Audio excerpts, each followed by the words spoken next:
For the analytical part of this live coverage, we have Ken O'Keefe, former U.S. Marine, who joins us in the studios here in the capital, Tehran, and Rodney Martin, who's a former U.S. congressional staffer, who joins us from L.A., Los Angeles. Thank you, gentlemen. Ken O'Keefe, I'll start with you. This should, I would think, be a warning signal to some of the countries supporting the terrorists in the war in Syria, in particular the U.S., Turkey, and Saudi Arabia. Yes, well, I hope actually that it's even more of a wake-up call for us to realize that we are ISIS, that the Western governments that are in bed with Saudi Arabia, who is the primary funder of ISIS, along with Qatar and other Gulf states, we not only provide the political cover and military assistance to Saudi Arabia while it slaughters innocent people in Yemen, but we also provide the cover for them to go ahead and do their dirty dealing with these psychopaths who are running around Syria and other parts of the world as well, Iraq. Let us remember that before the United States invaded Iraq, there was no al-Qaeda in Iraq. Look at it today. Let us also remember that when Gaddafi was in power in Libya, there was very little al-Qaeda. And in fact, now we look at it, and it's an absolute basket case full of these operatives. And we look to Syria as well as yet another example of where these problems were actually quite under control in terms of al-Qaeda. In fact, Bashar al-Assad was assisting the United States, this is all on record, in a very meaningful way. In fact, many of the tortures that were being carried out were being done by Bashar al-Assad, or at least his regime, in order to extract information from people that we were supposedly fighting.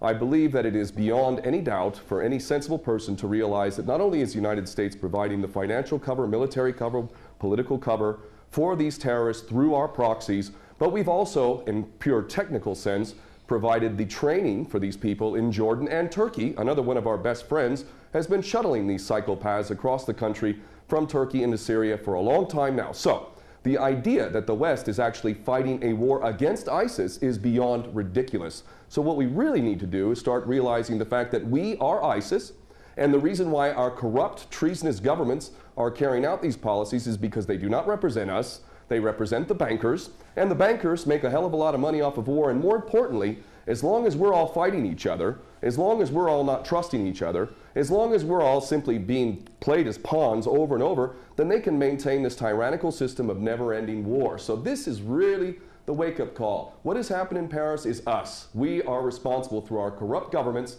for all of these policies, and even if these individuals who carried this out are not directly working for Mossad, CIA, ISIS, Al-Qaeda, all the same thing, even if they did this organically of their own volition, believe me, that is exactly what our so-called governments want. That is what the policy that we've been fostering over and over. And quite frankly, if we're to look at ISIS, ISIS stands for Israeli Secret Intelligence Service. They never attack Israel, and that in itself also tells you a lot about who these individuals are.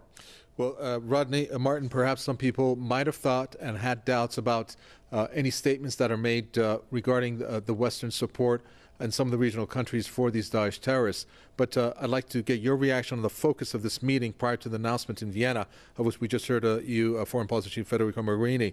And the focus was a warning that came from Iran and Russia that world powers that are going to be attending these talks need to compile a list of terrorist groups and, of course, then clarify the countries and which terrorist groups they're supporting in this war on Syria. That in itself is out of this world to try to figure out which countries are supporting what terrorist groups. So do you see then this being a link to what has happened in Paris, perhaps? Well, first of all, let me say that I don't disagree with anything Mr. O'Keefe just said, but I think what was most important, well, and let me briefly comment on the situation of basically everybody naming, all the nations naming, basically Russia and Iran calling out the rest of the world, naming their bad guys and their boogeymen they've created, which now Russia and Iran and Syria are having to clean up. That's never, ever going to happen. And that's why consistently now in the Jewish and Zionist media in the United States, Russia has now been made a co-equal boogeyman and bad guy with ISIS and ISIL, which is the U.S.-created boogeyman. But what I think we need to be very careful with and watch very diligently that this event is not used to whip up Islamophobia, both in the West and especially in the United States. You'll have people in the United States saying, well, now, see, they attacked Paris, they're going to come over here next, and they're going to whip up anti-Islamic hysteria, and they're going to perpetuate this war on Islam. There was an attack in Paris. We don't have enough information right now to determine even if to determine anything, let alone if these attackers are Muslim we're hearing that they yelled Allah Akbar, but that anybody can develop a black ops and go in and create a problem, create an incident, so that they may create the co-equal solution. So I think we need to be very careful and not allow ourselves, meaning the public, get whipped up into hysteria like what happened in the preceding days after 9/11, and we see what a catastrophe in terms of national treasure in terms of human life in the Middle East, and the public policy since then as a result of that hysteria that was whipped up after 9/11 and the subsequent Islamophobia. Individuals carried out these attacks. We don't know anything about them yet, other than some witnesses said they heard them make some statements and they looked a certain way. And what we're hearing is that they were all neutralized and that their bodies are unidentifiable. There were 6 or 7 targets that were hit in a very, very methodical way. And this strikes me as being a special ops operation designed to create an incident to further an additional means. And so I think we really need to ask the right questions and not jump on the hysteria bandwagon at this point. Well, some of the events there, Ken O'Keefe, that our guest Rodney Martin talks about in terms of Islamophobia being created again, or more policies to exercise against Muslims, well, maybe this is what the intent is behind these attacks. If there are any hands at play behind the scenes of some of the countries involved in this so-called war on terror. Well, indeed, that's the case, and it's just more of the same now, isn't it? Now, I'm a non-Muslim, and I am angry at the way Muslims have been portrayed around the world. I have lived in Muslim lands, and I have experienced some of the greatest hospitality and generosity that you will ever experience, and yet Muslims in general are being associated with this monstrosity, this most recent monstrosity known as ISIS, which again I say is Israeli Secret Intelligence Service, and also Al-Qaeda previous to that, Al-Nusra Front. All of these things are intended to smear Islam as a whole, 1.8 billion people on this planet, to associate them with this sort of madness, when in fact it is us in the West that are creating this stuff, funding it, very much protecting it. In fact, America has been providing air cover to these psychopaths in Syria and Iraq largely, and we see that when Russia comes in and actually does something constructive, look how long many of these men are shaving their beards and running off with their heads, tails between their legs. It is really, really, really disgusting that people have been conned into thinking that Muslims have anything to do with this. And let us harken back to the original incident which has caused this madness known as the War on Terror. The so-called 19 hijackers and Osama bin Laden is one of the greatest fairy stories ever created. The idea that this man in a cave in Afghanistan on dialysis was masterminding this incredible operation in the United States with 19 so-called hijackers wielding box cutters, Mohammed Atta among them, snorting cocaine and hanging out with strippers in Florida, that these people are responsible for this event in defiance of the greatest military machine in the history of mankind, never mind all of the evidence that's come forward that makes the official version of 9/11 beyond ridiculous. Muslims did not carry out 9/11. In fact, those who blame the Muslims, primarily the Jewish supremacist Zionist-controlled media of America and the government which is controlled by these Jewish supremacist Zionists in America, all of them parrot the same ridiculous, tired old line that Muslims are responsible. And this is an agenda which is intended to create a clash of civilizations. And if we are smart as people, we are going to see the agenda for what it is, and we're going to realize that those who are collaborating in this agenda need to be held to account for literal war crimes and crimes against humanity. And I'm including in that not just the politicians and the military, but those in the media who have perpetuated these lies, because there is no way that they could possibly believe this nonsense. These people have literally sold their soul to the service of the devil. Let's associate some of those points, Rodney Martin, with some of the points that are happening on the ground and see if there's any connection with the incident that has happened. We're looking at some major gains that have happened in the past 6 weeks. The Russian airstrikes along with the Syrian army making advances on the ground with the Iranians in their advisory role. We're looking at the gain that was made in Iraq just yesterday with this area by the name of Sinjar getting liberated. And again, some advances in terms of eradicating these Daesh terrorists. And then you have this incident happen. Do you think that there's any connection? Because we know how much the U.S., Turkey in particular, and Saudi Arabia are so obsessed with pushing Assad out of power. This obsession and what's standing in the way are the forces that have been successful against them, namely Russia, Syrian army, and of course Iran in the advisory role, not to mention Hezbollah and their fighters? Well, what you see happening is, and this speaks to Mr. O'Keefe's comment about the clash of civilizations, that has been going on, clash of civilizations, since the end of World War I, when the West carved up the Ottoman Empire and decided to dominate and subjugate the peoples of the Middle East to harvest and steal and natural resources. So that's been going on for quite some time, and it culminated in the creation of the bandit state and the artificial Jewish Zionist state of Israel on the theft of Palestinian land.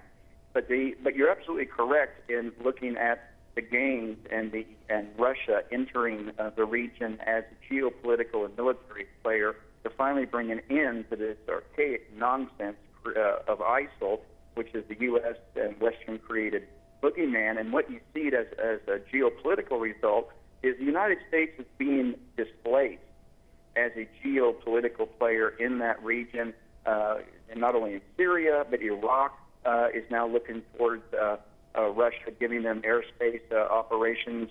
And the United States does not like this. Never did in their wildest imagination did they think Russia would operate outside of their boundaries after the fall of the Soviet Union. So what did they do? It's very fishy. I'm not willing at this point, because there's just not enough information on this event, to say that the events in Paris, the very tragic events in Paris, have something to do with this. But I sure think the timing is suspicious, and the fact that it was immediately, it was declared to be a Muslim attack. You look at the U.S. media already; they are declaring this as a Muslim and Islamic attack on Paris. Now, if a group, I know I can go through the history of the last 10 years and cite several incidents where there's been, dare I say, Christian-backed organizations or entities or militias that have engaged in terrorist acts, and you've never heard it called, Christian attack on anything. And like Mr. O'Keefe, I'm a non-Muslim, and I find this absolute treatment of Islamic people to be repulsive and hideous. He's saying that this is a Muslim attack on Western civilization, Western values, when in fact it's in the West that has launched a concerted attack on Islam and Muslims since the end of World War I.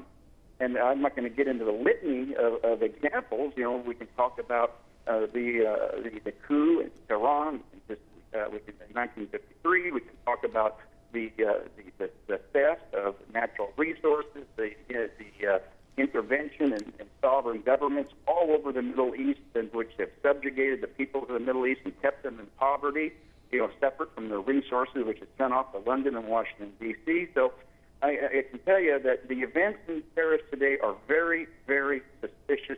We don't have enough information about it, and for the Western media to declare them to be an Islamic or a Muslim attack is very intellectually dishonest and racist. Yeah, that has been going on for quite some time. But this is a piece of breaking news that's at the bottom of the screen, Ken O'Keefe, that states, it's a message from Assad to Hollande. France suffered on Friday the brutality of terrorism that that has plagued Syria for more than 5 years. That's quite telling in terms of what Syria has experienced. Your reaction to that statement? Yes, it is truly incredible that we listen to anyone, whether it's Francois Hollande or Obama or any of these other puppets, as if anything they says has any merit whatsoever. There is no moral authority at all in the West. When these people get up, they are an embarrassment to all of us who have a functioning brain and a heart. These people are traitors, whether they come from France or whether they come from Britain or America, and everything they say is to be taken as complete and total rubbish. The idea that France and the West is not directly responsible for the mayhem that has been occurring in Syria is again beyond ridiculous. We know for a fact how we've been supposedly funding and supporting the moderate rebels. There is no such thing. Even recently, a U.S. general admitting that there may be 4 or 5 of these people in Syria. The entire policy is intended to create havoc in the Middle East, and it is extremely important that people around the world begin to fully comprehend that these policies that are being carried out in the Middle East are actually not failures. I'm getting sick of hearing so-called experts talking about geopolitics and how America is failing to learn from its mistakes and all of this nonsense. These are not mistakes. These are intentional policies to wreak havoc, to sow the seeds of sectarian hatred. Again, let me cite the fact that before we took Saddam Hussein out in Iraq, there was no Al-Qaeda in Iraq. Also, when we played this game in Libya, there was no such thing as ISIS and all of this madness that's going on in Libya today. Syria, again, while it had its problems, and it certainly had its human rights abuses, most definitely did not have the problem that it has today. Every country that we touch by Western policy, every country that we touch in the Middle East is full of these monsters. Let's look to Iran,